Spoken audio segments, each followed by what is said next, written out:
So yeah, my crazy story is this. You know, it's funny because now I'm doing it without a segue, so then Yeah. I just got choked up a What do little I bit. Like, need? What do I need to do? Hey, yeah, I hear you're like, are you working on films now? Have you been working on films for a long time?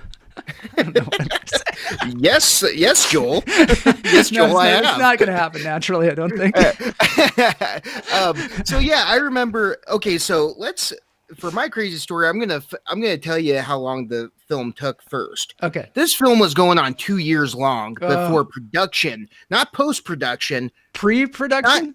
no, not even including pre production. I'm talking about when cameras are on and we're shooting daily. No. This scene is going like a year and 8 months. Oh my You know, god. and so the first scene.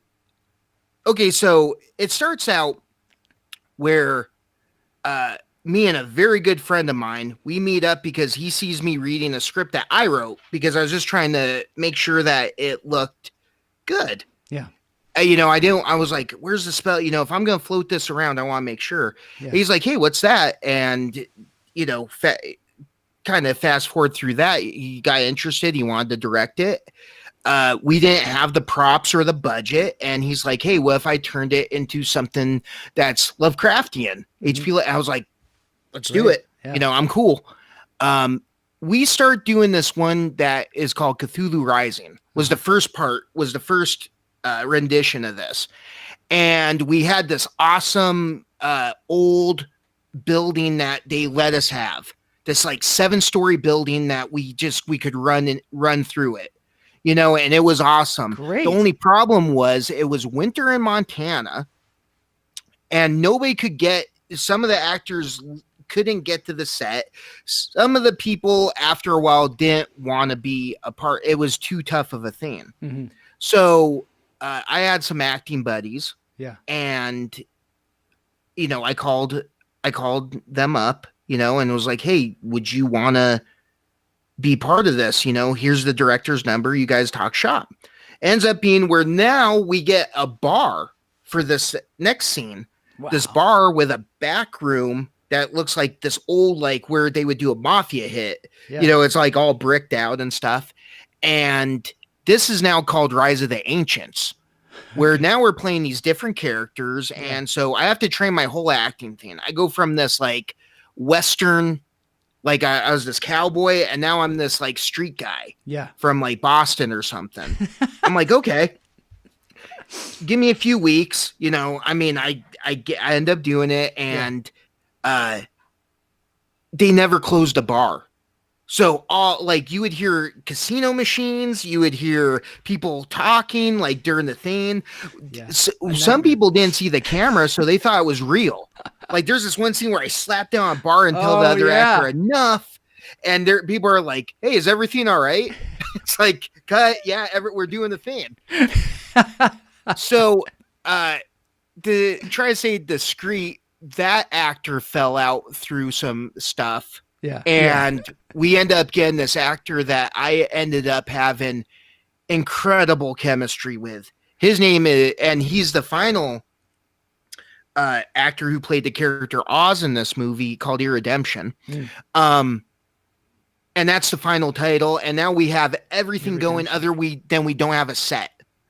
What? We lost the bar. We lost the big building. Oh no! Because people were like, "Yeah, you're not." Both you're of not the locations. They were like dictating the movie too. I know, and we're like, okay. So they go back in, make a production script where we get this old pizzeria. Yeah. But when I say old, I mean they gave us the keys. There's no plumbing, no heat. No. And this is where I said, well, what else could happen?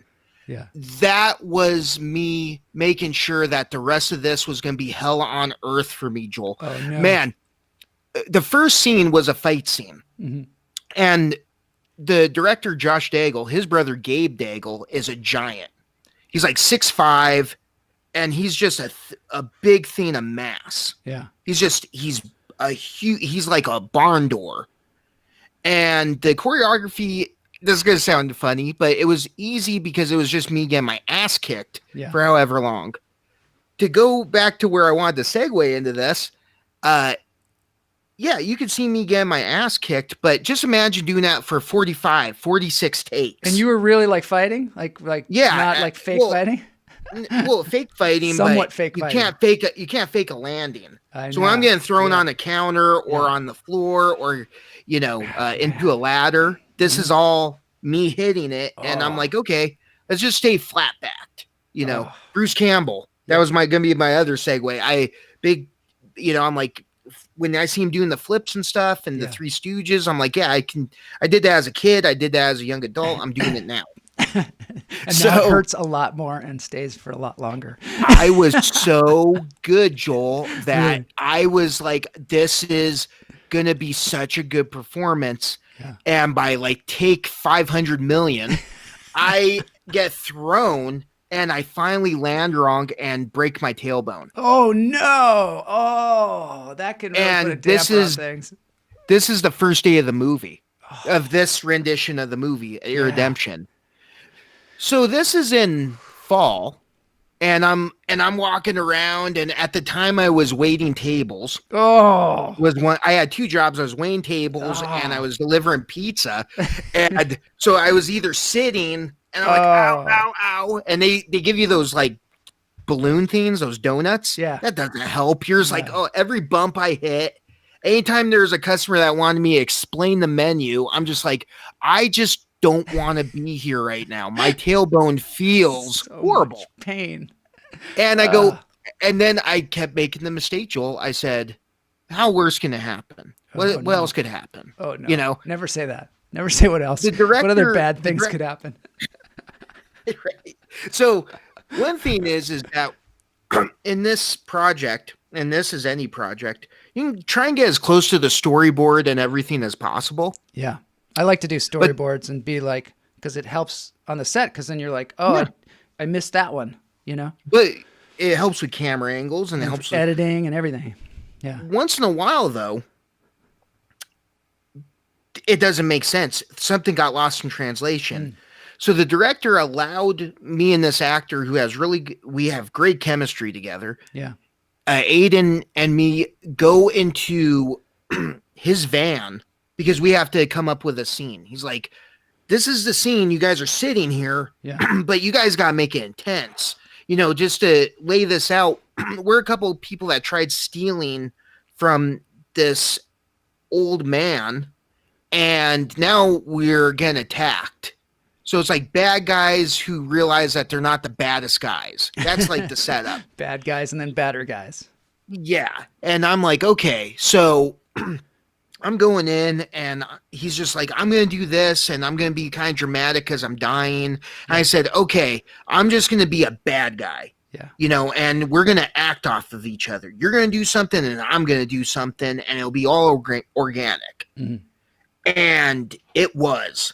He's laid up against this thing and he's telling me he doesn't want to die. He doesn't want to go to hell for the things he does. And I'm thinking to myself, well, I'm the type of guy who, as a character, I don't want to hear that. Mm-hmm. I don't want to think about the bad things I've done because it's going to keep me awake at night. Yeah. I like to be guilt-free as this character, Val, that I'm playing.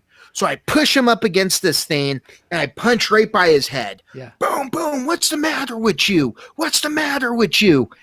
And in the process, I break my hand. Oh, no. So I have a cracked tailbone. I have a broken hand. And the scene was so powerful, that they didn't know. You could hear a pin drop. They didn't know when to say cut because everybody's like, so the director thinks it's awesome, but he's the type of director that it wasn't in the script. So now that it's been workshopped in his mind, can we do that again? Oh, no. So I go back I break the news to him like a couple days before. I said, I broke my hand, man. I can't do that. They're like, well, let's change the angle. We'll do the same thing, but we'll do it on this side. Can you punch with your right? I go, yeah, can absolutely. You break your other hand? So I go, I'm not going to hit it as hard though. So they go, that's fine. We can take the audio track from the first cut and we'll lay it over. So you can hit soft. Yeah. And that's fine. I go, okay, great. I'm like, I push up and I can already feel when I pushed him that now it's rehearsed. Okay. He falls back and he's keeping himself safe. I don't push him as hard. The feeling's not there. Yeah. So of course I'm going to make the mistake and not clench my hand all the way. So I have this loose hand and I punch, I break the other hand. Oh, you did? Oh, So I have 2 broken hands, a a busted broken tailbone. tailbone. Oh, And this is where I do the best acting of my life. really? Because I have to get up off the ground. I have Yeah. to do all this stuff. Yeah. And what you see in that film Yeah. is legit. I'm really having a hard time getting I off bet. the ground. I'm using things as crutch and as things to lean on because I am one hurting unit here. And we finally get done with the film. Yeah. Of course, outside of the film, I got everyday life. Yeah. You know, I got, you know, so I can do all the big stuff. I can wash my hair. It was the little thing, brushing my teeth, putting the keys in the ignition, Both writing my hands signature. broken. Oh, that must be. Yeah, I'm walking around like this, you know, and I Yeah. had a bad habit that got fixed where I would push things open with my fist. Yeah. And every time I went to do that, it would just feel like my hand got lit on fire, man. So It's miserable. so a little so then I'm not going to spoil this just in case it ever gets released. So I can't. The ending was very Evil Dead 2. Okay. Okay. I'll just say that was Yeah. what inspired the camera angles. Uh-huh. And I remember, like, I got called back in, and you got to remember, my look's kind of the same as that look today. Mm-hmm. But for a year and 8-9 months, I had to look exactly the same. Yeah. That's always hard. You know, so Yeah. so I'm leaning against the scene. All I can think of is, man, I don't even like long hair, and I'm going to let my hair grow out. I mean, I'm just so done with this at this point that I'm turning around like 80 times to let this effect happen. Uh-huh. And by like take 78, I'm just like, I'm done. And so I'm done. A couple weeks later, he called me. I go, how did everything work? Was my pain worth it? Yeah. I'm like, he was silent. I go, what's it? He goes, yeah, you know, when you broke your other hand, we're not even using that take. The first take was actually best. And the take where I broke my tailbone, that's not in it. It's not in there either? No, it was like the first 10 takes was the fight scene that they cut together. And the first take where I broke my hand was good enough. It was better because it was organic, it was everything. So I broke my other hand and my tailbone for no reason. Nothing. Oh, I mean, I guess in retrospect, it made those scenes before I did that look that much. Hey, you can't make an omelet without breaking a few eggs, right? Yeah, or breaking my bones, you know. And it was, you know, it was funny too, man, because I noticed the stuff that I did between making that movie. Like, I made a film called Last Day, where I wrote, direct, and acted in it because the actress fell out. And fortunate for me, the script could be unisex. Yeah, that character could be it could be a guy or a girl. And I was like this victim. And then I did this sketch thing where I made it look really, really sketch comedy called Finger It Out, about a really good friend of mine and his what happened during his he ended up getting prostatitis. So yeah, prostate exam. And I'm like, we can make a sketch out of that, you know? And so I was this like weird, perverted, like doctor, you know, and Dr. Snicks. And I was like, so I made these two things as like I'm not a mean person. Yeah. I didn't realize it until like later on, but I made these nice or not nice characters, but these characters that weren't that character. Yeah. Because and you probably know this as an actor, like you have to be in a mindset where you're being a mean bastard, you're a mean SOB.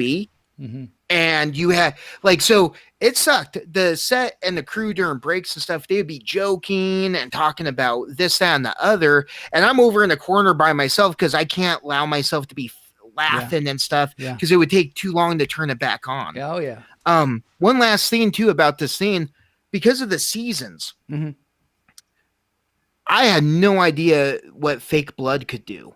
So fake blood is fine in summer, fall, and spring. In the winter, however, you have this liquid and the building doesn't have heat, and I have broken bones, and I also have this stuff on me that makes it feel like I'm freezing. Yeah. You know how tough it is to act I get act scared while Yeah. being this because I'm shivering. Yeah. But as far as like acting tough, so I'm like telling people to shut the F up and stuff, and I'm and every time between Fragile takes, I'm like, and in pain. yeah, I'm like, thank freezing. God there was a work light that they didn't use like a Fresnel or a flat or a softbox light. Yeah. They used for the outside. The only light that they could use was this like harsh work light, like this floodlight, and it gave off so much heat that between takes I would just be like underneath that thing, like in survival mode. Oh, I was like, it was. I hope this movie comes out. It's in All the festivals torture. right now. It is? Okay, cool. Yeah, it's Maybe there'll be some online festivals or something that we can advertise. There's definitely some virtual festivals. Your Redemption. Yeah, and they're on YouTube. Road to Prods, short for Road to Production with the number 2. Okay. That is where you could see my first ever film, Hunter. Okay. You can see this one I was part of called Remember When. And there's 2 trailers. There's one that is called Road to Nowhere, which was this concept I have of the apocalypse. And then there's this here Redemption trailer because we were trying to get that budget for a full feature because I'm nuts. Why not do a full feature version of that? Yeah. Might as well kill myself for my craft. So yeah, that's 2 areas where you could definitely see at least kind of what it's about. Okay. And you also get to see my my first ever acting in the movie Hunter, where I played a superhero, and it's basically a glorified Batman impression. Oh, nice! I played Batman in a short film as well. I saw. No, I was when we were talking when we Yeah. first hooked up online. I was like, I want to see what this dude's about because he seems super interesting. Yeah. The first scene I saw of you was that clown with the master clown, Joel Jensky. Yeah, Joel Jesky. Yeah. And I was like, I want to see what else. Yeah. This Joel Marshall seems like he's kind of interesting. So I want to check out. And so I saw some of your stand up. I saw your Batman. Yeah. Cool. Your that and everything. And I was just like, oh, okay, cool. This guy definitely we can gel. Yeah. This guy knows exactly where I'm coming from. Yeah. When I started talking to you on Facebook, I was like, oh, and then when I saw your video, I was like, oh yeah, that guy, he's like me. Yeah. I mean, he's coming from a similar place, which is cool. And now when I talk to you, I realize even more so. It's really great talking to you, Jack. I'm going to have to wrap it up. But okay, cool. Thanks for the crazy story. Thanks for all the insights. Hopefully we can check out this. First of all, you have to go. I'm going to show everybody this thing here. You have to go to his YouTube channel, Jack Does. And just Jack Does. Everybody go there. All the hummingbirds go there and subscribe to Jack Does. Check out some of these shows. Watch them all the way through because I guess it's better for the YouTube algorithm, right?